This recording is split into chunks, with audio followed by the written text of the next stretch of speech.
हरिओम। नमस्कार मित्रों, प्रणाम, जय श्री राम, जय बद्री केदार। मित्रों, एक बार पुनः आपका स्वागत कर रहा हूँ श्री शिव शक्ति आध्यात्मिक चैनल पर, जहाँ पर कि मैं आपको ज्योतिष से संबंधित, आध्यात्म से संबंधित छोटी छोटी और महत्वपूर्ण जानकारियाँ उपलब्ध कराता हूँ। इसी कड़ी में आज चर्चा करेंगे व्यवसाय, नौकरी इत्यादि के बारे में। वीडियो प्रारंभ करने से पहले आपसे निवेदन, यदि आपने अभी तक चैनल को सब्सक्राइब नहीं किया है तो चैनल को सब्सक्राइब करें, वीडियो को अंत तक देखें, शेयर भी करें, अन्य लोगों तक भी भेजें और साथ में लाइक और कमेंट भी करें। मित्रों, जन्म कुंडली में नौकरी, व्यवसाय से संबंधित जो जानकारियां प्राप्त होती हैं वह दसम भाव से होती हैं। जो मैंने रेखांकित कर रखा है, गोल कर रखा है, वो दसम भाव कुंडली का होता है और यहाँ से नौकरी व्यवसाय के बारे में जानकारियाँ प्राप्त होती हैं। अब दशमेश, इस भाव का जो स्वामी होता है वो होता है, उसको कहते हैं दशमेश। अब इस दसम भाव का स्वामी कौन से भाव में बैठा हुआ है, उसी प्रकार का व्यवसाय, उसी प्रकार की आमदनी, उसी प्रकार का कार्य हम लोगों के लिए, प्रत्येक जातक के लिए लाभकारी होता है। अब दसम भाव का स्वामी पता कैसे करेंगे? उसके लिए आपने ये देखना है कि आपके दसम भाव में कौन सा अंक लिखा हुआ है। 1, 2, 3, 4, 12 तक कौन सा अंक लिखा हुआ है। जो अंक वहां पे लिखा है उस राशि का जो स्वामी होता है वही दशमेश होगा, वही दसम भाव का स्वामी होगा। यदि वहां पर 1 और 8 लिखा है तो मंगल आपका दशमेश हो गया है। 2 और 7 लिखा है तो शुक्र आपका दशमेश हो गया है। 3 और 6 लिखा हुआ है तो बुध आपका दशमेश हो गया है। यदि 4 लिखा है तो चंद्रमा, 5 लिखा है तो सूर्य, और 9 और 12 लिखा है तो बृहस्पति, और 10 और 11 लिखा है तो शनि दशमेश हो गया है।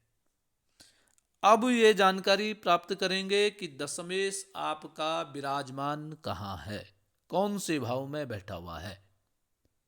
यदि ये दशमेश आपका लग्न में बैठ रखा है, अर्थात बीच में बैठ रखा, जहाँ पे मैंने 1 लिखा है वहाँ पे बैठा हुआ है, तो ऐसा जो जातक होता है यह सामान्यतः नेतृत्व क्षमता से युक्त होता है, स्वतंत्र विचारों वाला होता है।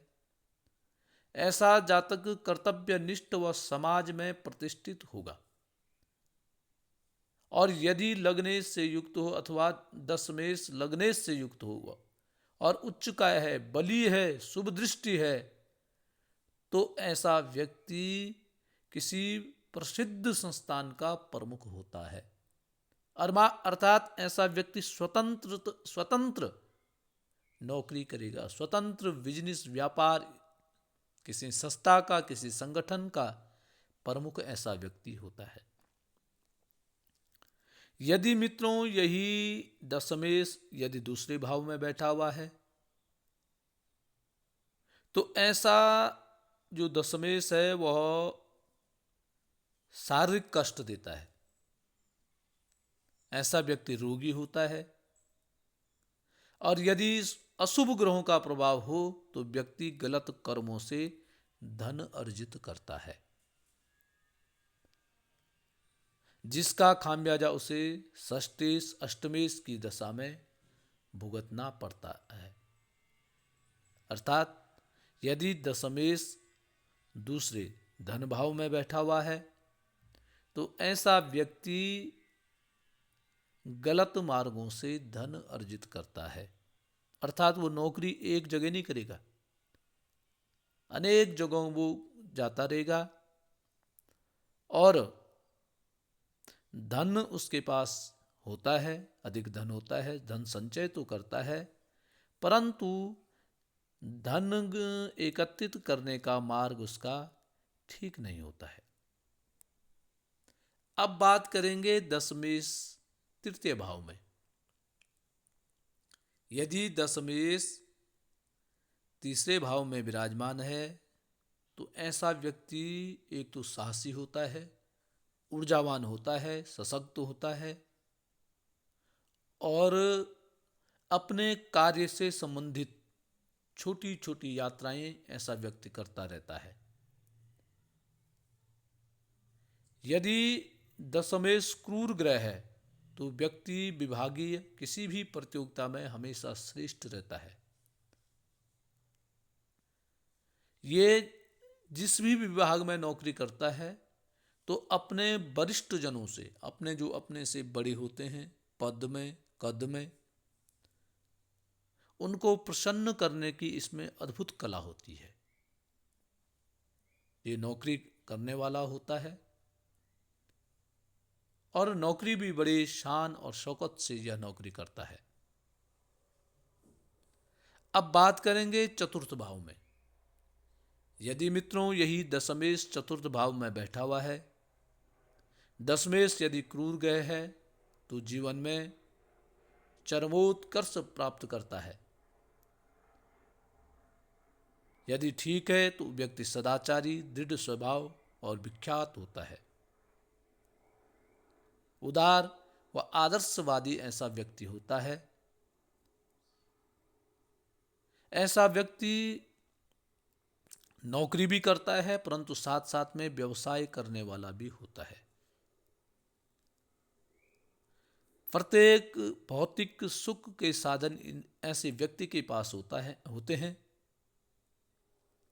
इसके व्यवसाय में अनेक इसके शत्रु बन जाते हैं, परंतु इसको सारे सुख सुविधाएं प्राप्त ऐसे व्यक्ति को होती है। अब बात करते हैं पंचम भाव। दशमेश यदि शुभ ग्रह है, शुभ ग्रहों से दृष्टि इस पे पड़ रही है, बली है, तो ऐसा व्यक्ति थोड़ा सा परिश्रम करने से ही सफल हो जाता है। अर्थात इसको सफलता प्राप्त जल्दी होती है। ऐसा व्यक्ति प्रतिष्ठित जल्दी होता है। यदि दशमेश मंगल के साथ है और दृष्टि दशम भाव या मेष राशि पर हो तो ऐसा व्यक्ति स्वास्थ्य विभाग में जाता है। यदि मंगल, सूर्य, राहु साथ में हो तो ऐसा व्यक्ति चिकित्सक अर्थात सर्जन ऐसे व्यक्ति ऐसे बनते हैं। परंतु दशमेश यदि पंचम भाव में है, जहां भी ये व्यक्ति नौकरी करेगा बहुत सुंदर इसको पद प्रतिष्ठित इसको नौकरी प्राप्त होगी। अब बात करेंगे षष्ठम भाव में। यदि दशमेश दशम भाव का स्वामी षष्ठ भाव में बैठा हुआ है, छठवें भाव में बैठा हुआ है, तो ऐसा व्यक्ति अक्सर नौकरी करते हैं और कोई अन्य ग्रह भी उनके साथ हैं तो व्यापार भी कर देता है। यदि दशमेश पीड़ित है और छठवें भाव में बैठा हुआ है तो ऐसा व्यक्ति नौकरी में बड़े कष्ट सहन करने पड़ते हैं, एक जगह स्थिर नहीं होता है।